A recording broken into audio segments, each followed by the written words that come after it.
It's a beautiful autumn morning here in Tasmania. The sun is shining really nice today.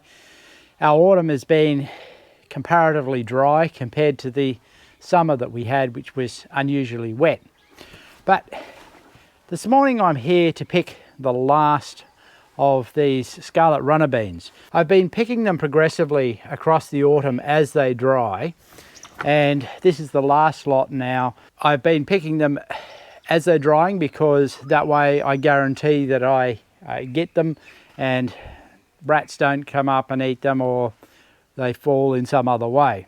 Now, over the last couple of years I've been experimenting in growing legumes on the small scale as a dry legume. So beans and chickpeas principally have been the ones that I've experimented with. This is my first attempt with the scarlet runner beans. I also have grown chickpeas a couple of times and red kidney beans just the once that I harvested earlier this autumn. Now, I'm really going to give you some conclusions at the end of this video as to what I think is the best options. But first, I'll get these picked and we can have a look at them. Now, I will say that these really didn't do very well, particularly in comparison to the kidney beans, because the kidney beans produced a much better crop than these. Thank you, Samuel. So I had to come and help. But there's a couple of factors with these beans that really have resulted in that poor crop. One is that this soil isn't very good, and I'll talk about that a bit more later on. The second is, of course, that it's the first year. Not all of the seeds that I put in actually germinated, so I didn't actually get a bean growing on every one. You'll see there's a couple of these that didn't get any, and watch out, Samuel. I think it was this one, when I was weeding, I managed to pull it out and kill it, so I didn't get anything much from that. So that means, of course, that it reduced the crop. Now, I think that might be all. Well, there's a couple down here. Well, Dad, to me that seems a lot.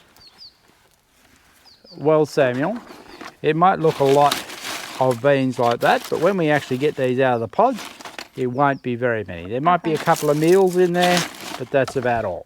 You'll see this wire I've put around here. I've done that because I've now let the hens into this area, and I didn't want them scratching around these plants, because I'm hoping that I can actually get them to come back again progressively, as these beans will generally. Now, if you go back in my videos, you'll see that I only in the last couple of years started to utilize this area for growing. That's a long one. Yes, Samuel. And the soil isn't particularly good. I grew pumpkins in the area this year, and look, the crop was fairly poor. We only got about a dozen or so pumpkins. The size wasn't fantastic. It was acceptable, but not fantastic. We've eaten some of them now. There's still some left. But overall, this needs a lot of improvement. So I've opened up now. The hens are in here, giving it a good scratch around and stirring up where the compost piles were. They're spreading that around. Shortly, I'll put some oats in here as a green crop. And then have to close it off. Yes, while it's growing. And then the hens can come back again over winter, give it some more nutrition, and next year it should do a better job. The contrast really to those scarlet runner beans are these chickpeas. Now, this is the second time I've grown chickpeas. Now, I had a number of problems with this patch here. The first thing was that the first lot didn't germinate very well. So I had to replant, and that meant that it's quite a bit later than it should be. So what I've got going on here is there's still some that are green. There is some that would be ready to harvest right now. There's little peas in these, but there's also some that are quite old, and quite a few of them are actually empty. So that variation in readiness makes them really hard to harvest. Whereas with the Scarlet runner beans, I was able to just go and pick the dry pods as they occurred very easily, and in each pod you're getting half a dozen beans. Here, these only have 1 to most 2 in them, and so you can't really run through and pick these in the same way. You need to harvest it in mass, and you need them ripe at the same stage. So what am I going to do with this patch? Well, I've been thinking about it. I don't believe it's worth my while attempting to get a harvest off here. I think there's a lot of work I would put into it, probably for very little return. So what I'm going to do when I come around here to clean up in the next couple of weeks is to just knock these down so that I can break out as many of these pods and get the chickpeas onto the soil, pull the plants out, and then rotary hoe it in. What that'll mean is that I get germination and essentially a green manure crop. I'm getting the same effect happening next to us here with the red kidney beans, where there was some on the ground. I rotary hoed it, they're germinating, I'll let them grow a little and then treat that as green manure. And so the same thing can happen here. Basically, I can count this crop as a loss other than improving the soil. So we've got a nice sunny spot here, and basically what we need to do is break these beans and throw the empty pods in the other ones, Samuel. So make sure the beans go in here. Empty. Oh, it was already broken, was it? Oh, it must have been. And look, you can just squat a lot.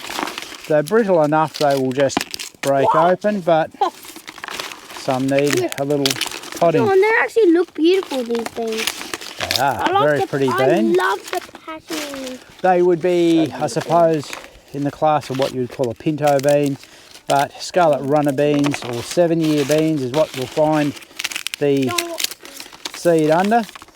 And the big, look, there's a number of advantages of these climbing type beans. The first being, of course, that they use vertical space rather than horizontal space, so you can grow them up a fence and keep them there for a number of years, producing regular crops of these dry legumes for you. To eat, these are really tasty, not strong flavoured, but very, how would I put it, quite good body to them. This. Being a large bean. You know I can't even get into this. You can't? Because you're in the way. I'll move it a little bit so that you're right. Come back to beans. Yep, we don't want them in there, we want the pods in there. It's not going to take us long. Not to lose. If I had more of these, I would probably just put them in a bag the same as I did with the red kidney beans and give them a good smash. In terms of cooking beans like this, and also the red kidney beans, we use a pressure cooker. Find it quite simple to soak them. Usually 24 hours I find is best. You can do it for as little as 2 hours sometimes, but depending on the bean, 24 hours generally gives a better result. And quite often I'll change the soaking water a couple of times in that process. Certainly don't cook your beans in the water that you've soaked them in. And then in terms of the pressure cooking, I usually find between 10 and 15 minutes at full pressure, then letting it naturally cool off and depressurise is all that's necessary. And the result then is beans that are cooked really nicely. We'll keep a few for seed, of course, and because I'll want to replant the ones that were missed. No, doesn't want to open this one.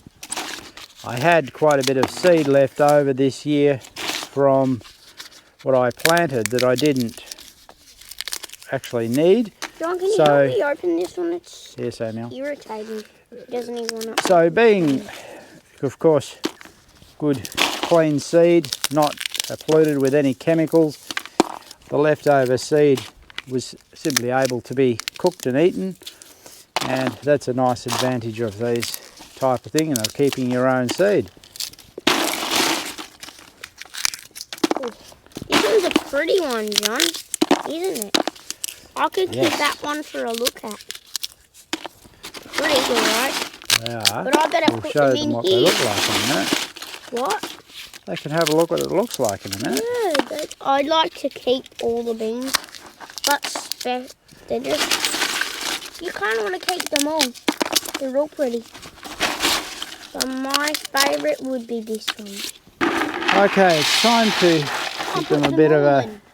What, they're all on? Can I do it? Yes, but don't drop them. Over here, please. Right, that's okay. What are we trying to do with the seed? Well, get rid of all the little fine dust, which is not very much with these, and we can easily pick off a few bits of leaf that are in here. Not a lot. That's really easy to clean up. I think that's all of it, John. It looks nice. And yes, they're very pretty beans, these. Oh, I just some that are them. Almost all purple, some with more black on. I like the one with more, like this one. The mixed colour. So that'll probably produce about 2 meals for us, because they do swell up as you soak them. But as you can see, that's going to become quite a nice large bean and a lot of body when eaten. So what's the conclusion? Well, quite simply, I think it's that the chickpeas really are not worthwhile, particularly for a home garden, because of the small number of peas that you're getting in a pod. It really makes them hard to work with. They require a lot more effort to process. Production here in Tasmania particularly is quite marginal in terms of climate. So I think they're much better left to somebody that's going to do them on a larger scale, where they have some machinery to work with them. On the other hand, the beans, I think, can be really successful as a dry product for the home garden. If you're challenged with space, something like these, which are using your vertical space, are obviously the best way to go. And you can produce a lot more than this once you've got them going really well. And they're going to take not so much effort, because they will come back year after year when you're growing this type of variety. The red kidney beans did really well and are really easy to grow, not too much effort to actually process. The red kidney beans are certainly going to be something that I'm going to repeat next year, and depending on those results, probably continue to grow those, because they were so easy and produced really well for the space that actually are utilised. I've got videos about the chickpeas over the last couple of years, and also the bean growing, so I'll create a playlist at the end of this video that if anybody wants to go back and look at any of the others, they can. I think growing legumes for a home garden is a great idea, particularly if you have any interest in self-sufficiency or self-reliance, because having something like this that will actually keep is really useful, and something that's going to give you a good protein content, really, give you some nourishment. I'd grow potatoes regularly as probably the main bulk food, but adding some of these beans I think is an excellent way of increasing your nutrition.